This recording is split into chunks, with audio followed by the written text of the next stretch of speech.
Bonjour à tous, on commence ce tour de la presse sportive par la Ligue 1 dont le 23e acte débutait hier soir. Et pas de surprise, le Paris Saint-Germain a encore gagné. Le club de la capitale s'est imposé à Nantes sur le score de 2-1. Mais comme le signale le journal L'Équipe, les champions de France peuvent dire merci à Keylor Navas. En fin de match, il a assuré le succès parisien avec plusieurs parades. Un petit peu plus tôt dans la soirée, Lille s'était imposé 1-0 contre Rennes dans ce duel pour le podium. Pour le quotidien numérique d'Ouest France Minuit Sport, le LOSC reste dans la course à la Ligue des Champions avec ce succès en revenant à 3 points des Bretons. Enfin, Monaco s'est imposé contre Angers sur le même score 1-0. La victoire enfin, s'exclame Monaco Matin ce mercredi. La SM est de retour dans le top 10. En Angleterre, c'était soir de FA Cup avec les matchs à rejouer du 4e tour. Et Liverpool, enfin plus précisément les U23 de Liverpool, se sont imposés face à Shrewsbury, club de Détroit, sur le plus petit des scores 1-0. La presse anglaise s'en amuse ce matin comme The Times, qui écrit qu'il n'y avait pas Jürgen Klopp sur le banc, mais cela n'a pas posé de problème aux Baby Reds. Ils sont au 5e tour, tout comme Newcastle qui a brisé le cœur du club d'Oxford, 3-2 après prolongation, comme le rapporte le Daily Telegraph. Le bourreau des cœurs s'appelle Saint-Maximin, qui a inscrit le but de la qualification en fin de prolongation. En Espagne, la grosse nouvelle de la journée d'hier, c'est bien sûr la rechute terrible pour Ousmane Dembélé. À peine revenu sur les terrains d'entraînement suite à une grosse blessure, le champion du monde 2018 s'est rompu le tendon du biceps fémoral de la cuisse droite lundi. Sa saison serait terminée. Un énorme coup dur pour le Barça, renommé le KOFC par AS ce matin, car Lionel Messi aussi ressent une fatigue musculaire depuis quelques temps.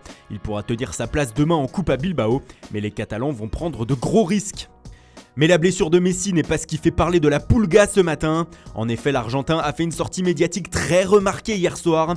Quelques heures avant, le secrétaire technique du club Eric Abidal venait de donner un entretien au quotidien Sport dans lequel il revenait sur le limogeage d'Ernesto Valverde il y a quelques semaines.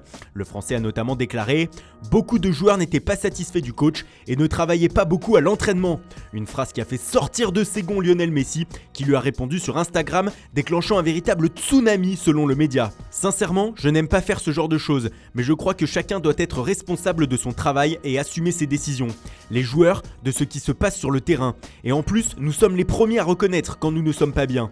Les responsables doivent aussi assumer leurs responsabilités et les décisions qu'ils prennent. Je crois que quand on parle des joueurs, il faudrait donner des noms, parce que sinon on salit tout le monde et on alimente des rumeurs qui ne sont pas vraies. Pour Mundo Deportivo, c'est désormais un affrontement au sein du club entre Abidal et Messi. L'Argentin, si discret d'habitude, a donc déclenché un tollé qui fait la une bien au-delà de la Catalogne. Pour Marca, il a carrément donné un coup de poing sur la table. Le Barça sent la poudre, écrit même le quotidien, qui n'a pas fini de parler de ces tensions au sein du club Blaugrana. L'autre grande star du football mondial, Cristiano Ronaldo, n'a pas ce genre de problème à la Juve. Il va d'ailleurs profiter de sa journée puisqu'il fête aujourd'hui son 35e anniversaire. L'occasion pour le journal Tuttosport de lui souhaiter sur sa une et même de dévoiler les intentions du Portugais, à savoir jouer jusqu'à 40 ans. Je m'arrêterai seulement quand je n'aurai plus la motivation, aurait lâché le quintuple Ballon d'Or. On lui souhaite donc un joyeux anniversaire et le meilleur pour la suite, puisque c'est loin d'être fini. Et on termine par une autre star de la planète foot en une du Manchester Evening News. Il s'agit bien sûr de Paul Pogba. Le champion du monde 2018 fait la une car le média local révèle qu'il souhaite toujours quitter Manchester United l'été prochain. Il a même annoncé la nouvelle à ses coéquipiers qui expliquent qu'il n'a plus la tête à Old Trafford. La fin de l'aventure se rapproche donc pour la pioche. Et du coup les Red Devils préparent déjà son départ et la saison prochaine. Et à en croire le Daily Mirror, les dirigeants mancuniens ont ciblé le milieu de terrain d'Aston Villa, Jack Grealish, comme priorité de recrutement cet été. Le tabloïd écrit que Manchester fera tout pour le recruter durant le mercato estival, pour en faire un de ses hommes de base de son projet des années 2020. Voilà, c'est tout pour aujourd'hui. Merci pour votre fidélité. Bonne journée à tous et rendez-vous dès demain matin pour une nouvelle revue de presse.